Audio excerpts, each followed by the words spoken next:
Hello students, इस video में हम जर्मनी, इटली और ब्रिटेन का यूनिफिकेशन देखेंगे। यानी कि ये जो थे वो साम्राज्य से देश किस तरह से बने या फिर ये किस तरह से बटे हुए थे और उसके बाद ये एक नेशन बन गए। तो देखिए, सबसे पहले हमने पिछली वीडियो में जर्मनी के बारे में ये पढ़ा था कि जर्मनी में एक नेशनल असेंबली बनाई गई थी, ठीक है, जिसने जब मोनार्क को एक पद प्रदान किया कॉन्स्टिट्यूशन के साथ साथ, तो उसने क्राउन को रिजेक्ट कर दिया और वो असेंबली वहीं पर बंद होने के लिए उस असेंबली को फोर्स किया गया। तो उसके बाद देखिए क्या हुआ after the 1848 upheaval in Germany. तो यानी कि ये जो भी स्टोरी मैंने आपको बताई है, इसके बाद क्या हुआ जर्मनी में, it was supported by large land owners junkers of Prussia. ठीक है, प्रशिया एक देश है। तो जब ये सब हुआ जर्मनी में, उसके बाद इसको जो थे प्रशिया देश के बहुत बड़े बड़े जो लैंड ओनर्स हैं उन्होंने सपोर्ट किया। उन्हीं को जंकर्स भी कहा जाता है। Prussia took the leadership for the movement of national unification. इसी देश ने जर्मनी की मूवमेंट को सपोर्ट किया। इसी देश ने जर्मनी को एक नेशनल यूनिफिकेशन, एक नेशनलिज्म, एक राष्ट्रवादी देश बनाने के लिए जो था लीडरशिप उठाई। It's chief minister Otto von Bismarck carried the process with the help of Prussian army and bureaucracy. जो वहाँ का चीफ मिनिस्टर था ओटो वॉन बिस्मार्क, ये उसका नाम है, carried the process with the help of Prussian army and bureaucracy. यानी कि उन्होंने इस जर्मनी को, मतलब इस जगह को देश बनाने का जिम्मा जो था वो उठाया और इस प्रोसेस को प्रशियन आर्मी की हेल्प से उन्होंने पूरा किया। प्रशियन आर्मी और ब्यूरोक्रेसी।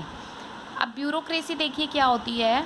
ब्यूरोक्रेसी होता है जो ब्यूरोक्रेटिक ऑफिशियल्स होते हैं, यानी जब जिस जगह पर ऑफिशियल्स का शासन होता है उसको ब्यूरोक्रेसी बोलते हैं। तो वहाँ के जो चीफ मिनिस्टर थे ओटो वॉन बिस्मार्क, उन्होंने प्रशियन आर्मी और ब्यूरोक्रेसी की हेल्प से जो था इस पूरी प्रोसेस को कैरिड आउट किया, यानी पूरा किया। Prussia fought 3 wars with Austria, Denmark and France over 7 years, resulting in a Prussian victory। देखो, प्रशिया देश ने 3 लड़ाइयाँ लड़ी, ठीक है, किस किस के साथ, ऑस्ट्रिया के साथ, डेनमार्क के साथ और फ्रांस के साथ, और जो कि 7 सालों तक चली, जिसमें अंत में जो थी वो प्रशिया देश की ही जीत हुई। प्रशिया देश ने 3 लड़ाइयाँ लड़ी 7 सालों तक, जिसमें अंत में प्रशिया देश ही जीता। और कौन से देश थे, ऑस्ट्रिया, डेनमार्क और फ्रांस।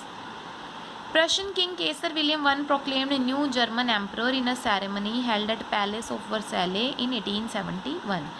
और 1871 में प्रशिया देश का जो राजा था केसर विलियम वन, ये उसका नेम है, इसको जर्मनी का न्यू एम्परर घोषित कर दिया गया पैलेस ऑफ वर्सैले में। ठीक है, पैलेस ऑफ वर्सैले में ये घोषणा हुई थी कि अब जर्मनी का एम्परर जो है वो प्रशियन किंग रहेगा, जिसका नाम है केसर विलियम वन। तो ये थी जर्मनी की यूनिफिकेशन। अब नेक्स्ट है हमारी इटली की यूनिफिकेशन। ठीक है, यानी इटली देश कैसे बना। Italy was divided into 7 states. Italy जो था वो 7 स्टेट्स में डिवाइडेड थी, of which only one was ruled by an Italian princely house, Sardinia Piedmont. देखो, 7 अलग अलग स्टेट थी, ठीक है, तो लेकिन उनमें से सिर्फ एक ही थी जो कि एक्चुअली में इटली का प्रिंस जिन पर रूल कर रहा था। ठीक है, और उसका नाम क्या था, उस स्टेट का क्या नाम था, सर्दिनिया पाइडमोंट का। 7 में से सिर्फ सर्दिनिया पाइडमोंट पर ही एक इटालियन प्रिंस रूल कर रहा था। तो ये इटली की यूनिफिकेशन में ना आप अलग अलग नाम देखेंगे, अलग अलग लोगों का जो था वो क्या रोल रहा। तो सबसे पहले देखिए, ये जूसेप्पे माज़्ज़ीनी था। तो हमने पढ़ा था कि इसने यंग इटली जो है, मार्सिलेज में यंग इटली नाम की एक सीक्रेट सोसाइटी बनाई थी। तो इसी के बारे में देखते हैं थोड़ा सा। तो जूसेप्पे माज़्ज़ीनी ने क्या किया था, he was a leader of Republican party. ये रिपब्लिकन पार्टी का लीडर था and founded a secret society named young Italy. और इसने यंग इटली नाम की एक सीक्रेट सोसाइटी बनाई थी to bring national unification through education. तो इसने यंग इटली किस लिए बनाई थी, ताकि लोगों में जो था वो देश राष्ट्रभाषा की भावना जागरूक कर सके ये एजुकेशन के माध्यम से। फिर नेक्स्ट पर्सन था Cavour became chief minister of Sardinia Piedmont in 1852। Cavour जो था वो सर्दिनिया पाइडमोंट के 1852 में वहाँ का चीफ मिनिस्टर बना, known as real maker of Italy. और कैवोर को ही इटली का रियल मेकर यानी कि मेन हाथ जो है, मेन योगदान वो कैवोर का है इटली को बनाने में। He was neither a revolutionary and nor a Democrat. देखो वो ना ही तो कोई रेवोल्यूशनरी था यानी वो कोई क्रांतिकारी नहीं था, और वो कोई डेमोक्रेट नहीं था यानी वो डेमोक्रेसी के फेवर में भी कुछ खास नहीं था, but succeeded in defeating Austrian forces in 1859 through an alliance with France. लेकिन वो ऑस्ट्रिया की फोर्सेस को हराने में कामयाब हो गया था 1859 में, क्योंकि उसने फ्रांस के साथ जो था एक अलायंस बना लिया था, यानी फ्रांस के साथ उसने ऐसा बंधन बना लिया था जिससे वो फ्रांस की हेल्प से उसने ऑस्ट्रिया की फोर्सेस को हरा दिया था। Giuseppe Garibaldi marched to South Italy and Kingdom of Two Sicilies and succeeded in winning support of local peasants. एक और था हम जिसका नाम था जुसिप्पी गारिबाल्दी। इससे पहले था जुसिप्पी माज़िनी, ये है जुसिप्पी गारिबाल्दी। तो जुसिप्पी गारिबाल्दी ने क्या किया था, ये इटली तक मार्च करते हुए गए थे और किंगडम ऑफ टू सिसिलीज तक गए थे, ठीक है। और वहाँ के जो लोकल पीजेंट्स थे, जो छोटे छोटे फार्मर्स पीजेंट्स थे, उनका सपोर्ट गेन करने में इन्होंने बहुत बड़ा योगदान दिया है। फाइनली ये सब चीज़ें के कारण, जैसे कि जुसेप्पे माज़िनी ने की, जो कि कैवोर ने की, जुसेप्पे गारिबाल्दी ने की, तो एट लास्ट जो था अब इटली एक देश बन चुका था और वहाँ का विक्टर इमैनुअल II जो है वो वहाँ का किंग घोषित कर दिए गए 1861 में। ओके, अब नेक्स्ट यूनिफिकेशन है हमारी ब्रिटेन की। तो देखिए ये बड़ी इंटरेस्टिंग है। There was no nation as Britain before 18th century. 18वीं सदी से पहले ब्रिटेन नामक कोई देश था ही नहीं। There were different ethnic groups such as English, Welsh, Scots etcetera. तो उस टाइम पर अलग अलग एथनिक ग्रुप्स थे। 18वीं सदी में ब्रिटेन नामक देश नहीं था, अलग अलग एथनिक ग्रुप्स थे, जैसे कि इंग्लिश, वेल्श, स्कॉट्स, इस तरह से, ठीक है। अब एथनिक का मतलब क्या होता है, यानी किसी भी पर्टिकुलर ट्रेडिशन से बिलोंग करने वाले, किसी भी पर्टिकुलर कल्चर से बिलोंग करने वाले लोग जो होते हैं वो एक एथनिक ग्रुप का पार्ट होते हैं। तो जैसे कि कोई इंग्लिश लैंग्वेज से बिलोंग करते हैं तो वो सारा इंग्लिश एथनिक ग्रुप का पार्ट है, ठीक है। जो वेल्श से बिलोंग करेंगे तो वो लोग जो हैं उसका पार्ट हो जाएंगे, इस तरह से।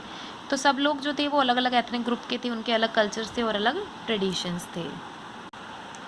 तो देखिए कहीं ना कहीं जो है कोई ना कोई पावरफुल होता ही है। तो यहाँ पर इन सब एथनिक ग्रुप्स में जो इंग्लिश हैं वो ज़्यादा पावरफुल थे। English state grew in wealth, importance, power, extend its influence on other states. English state जो थी वो वेल्थ में, पैसे में, इम्पोर्टेंस में और पावर में जो है वो सबसे ज़्यादा एकदम से बढ़ती गई और उसका जो इन्फ्लुएंस, उसका प्रभाव जो है वो दूसरी स्टेट्स पर भी पड़ने लगा। English parliament seized the power from monarchy.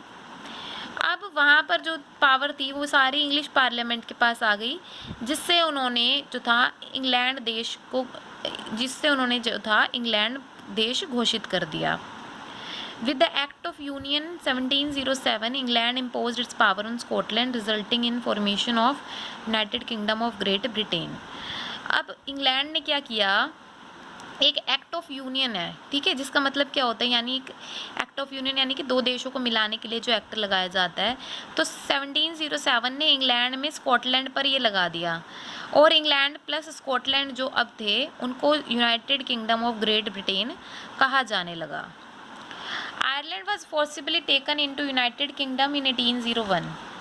1801 में आयरलैंड जो देश है उसको भी यूनाइटेड किंगडम का हिस्सा बना लिया गया, which was already divided into Catholics and Protestants. अब जो आयरलैंड था, देखिए ये आयरलैंड में ना पहले से ही रिवोल्ट चल रहे थे, पहले ही से ही जो थे कैथोलिक्स और प्रोटेस्टेंट्स को लेकर आयरलैंड जो था एक तरीके से डिवाइड हो चुका था। वो लोग जो थे वो अलग अलग देश डिमांड कर रहे थे। कैथोलिक्स और प्रोटेस्टेंट्स जो हैं ये एक तरह से क्रिश्चियंस होते हैं, ठीक है। क्रिश्चियंस की एक क्रिश्चियंस जो है वो कैथोलिक्स होते हैं, एक तरह के प्रोटेस्टेंट्स होते हैं। तो अब ये एक दूसरे के फेवर में नहीं होते, ये दोनों जो ग्रुप्स थे वो एक दूसरे से बड़ा ही डिफरेंट थे। तो ये लोग अलग अलग देश की डिमांड कर रहे थे। इसका फ़ायदा जो था वो इंग्लैंड ने उठाया। इंग्लैंड ने क्या किया, English help Protestants to establish their dominance over Ireland. England के लोगों ने, इंग्लिश लोगों ने प्रोटेस्टेंट्स की हेल्प कर दी और जिसके कारण अब जो प्रोटेस्टेंट्स थे वो आयरलैंड पर राज कर रहे थे। और क्योंकि इन्होंने प्रोटेस्टेंट्स की हेल्प की तो आयरलैंड को इंग्लिश लोगों ने, इंग्लैंड वाले लोगों ने अपने ही अंदर इसको, मतलब कि अपने ही देश के अंदर इसको ले लिया गया। British nation was formed with dominant English culture, और इस तरह से पूरा ब्रिटेन देश बन गया जिसमें डोमिनेंसी जो थी वो किसकी थी, इंग्लिश कल्चर की थी। With new symbols of British flag, इस कल्चर में एक नया ब्रिटिश फ्लैग था, वहाँ का खुद का नेशनल एंथम था, और इंग्लिश लैंग्वेज जो थी वहाँ की मेन लैंग्वेज डिक्लेयर की गई।